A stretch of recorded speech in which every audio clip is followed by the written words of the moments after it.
The play Flint is an ethnographic documentary-style play that explores not only the water crisis, but other issues that are directly and indirectly associated with what happened, issues that the community of Flint has struggled with, like racism, social inequity, violence.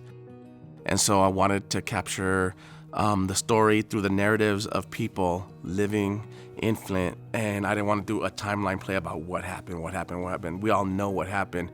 I wanted to dig deeper. I interviewed over 100 people by myself. Most of the monologues in this play are the interviews that I did, whereas a couple other monologues are composites of different interviews built into one character. But in this play, 100% of the dialogue comes from people in Flint. It's a good challenge for these students because they're being asked to, first of all, portray real people, but also multiple characters, and characters that can be as young as 18 and as old as 80. And one thing I will not allow them, and even though they've asked, if they could see like a video or the audio of the people I interviewed, and I say no. I want you to create this fictional character that's based on them, get into those shoes and really do that work. Get to understand not only their monologues, but the situations that they live in currently. Knowing that we're performing for these people that we're portraying and that this is an ongoing crisis, it really has just heightened the stakes of the work that we're doing. It's allowed us to understand that we have a lot of responsibility as performers to share really important stories. Once you're able to take their story and put it on your vessel and be able to try to get an understanding through research and empathy and not sympathy and pity, it changes the whole paradigm of how we think about our situations and realizing that there are bigger things happening in this country and things that we need to be attentive to as a people. I felt an obligation to do the play in Flint. I felt strongly that we needed to do a show about this community in that community. I don't think we couldn't have done this play without having done that. And it's also, I think, good for our students to be in those situations where they see that theater can be used as a tool for social justice.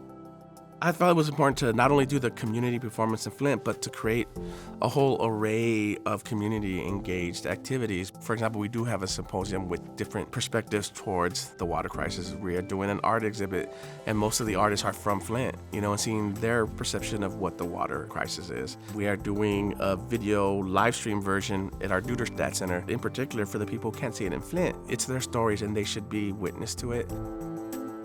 The ultimate goal for me is twofold. One is to inform people that it's not over. It's about educating people not only on Flint, but the fact that there are so many Flints out there right now that we don't even know of. The common denominators are class and this idea of bodies of color being disposable. The second thing is for people to kind of just think about change and what that means to them.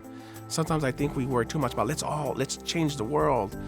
No, don't think of it in that big of a context. What can you do? What little things can you do? And if we add all that up, that's where we change the world. So I don't want to ask people to move the world, just, maybe move their neighborhood just a little bit more.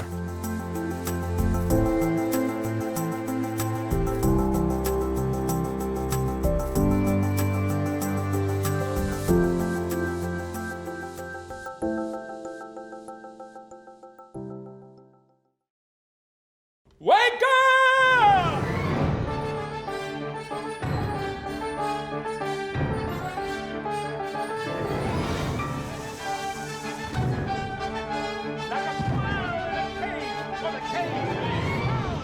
There are lots of strands that came into this piece's completion. I had originally written a piece called Dreamer, which were 7 poems by Langston Hughes, and that was for voice and harp and piano.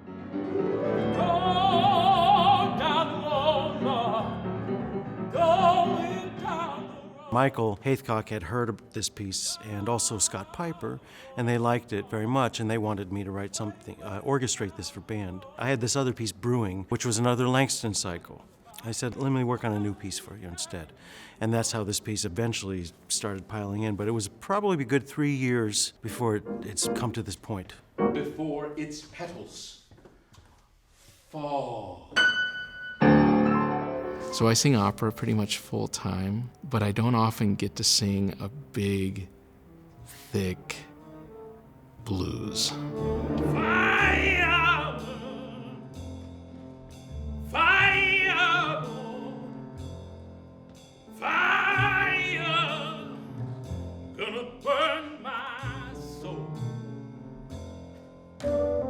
so in this particular work, one of the things I get to do is play with colors of my voice that I don't normally get to play with. I get to use some growling things and drop the voice really low and get a little more visceral with the sound in a way that is one of the reasons I fell in love with music. I wanted to allow that voice to be heard. And Langston Hughes' poetry, being so musical on its own, encouraged me to do that. Moan, moan, nobody cares just why. It's really hard to encapsulate the many layers at which Langston Hughes' poetry can strike a person. And as a person who has often been an other in this wider world, it really is remarkable to see someone grappling with that otherness in a very poetic and yet raw way. Too many years beating down the door. In this particular piece, what I love is the flexibility of the musicians, what Professor Haithcock is doing with the symphony band, the way they listen, the way they respond, the way they seem to be inspired by this work, I find thrilling. Hearing each step of the process open up the way it has with the ensembles and Scott the singer and the pianist who has a terribly virtuosic part is just so exciting. It's always difficult for the composer because I'll be standing there in front of the band and they'll run through it, and then Michael Haithcock will turn to me and look at me like, do you have anything to say? And I'll just be speechless. I don't know. There's no words in my mouth. It's been like that every step of the way. Every rehearsal is a new thing. It started to become exciting.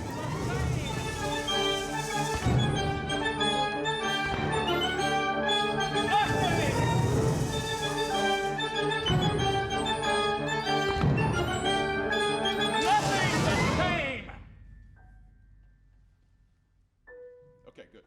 So what's going to happen at the downbeat?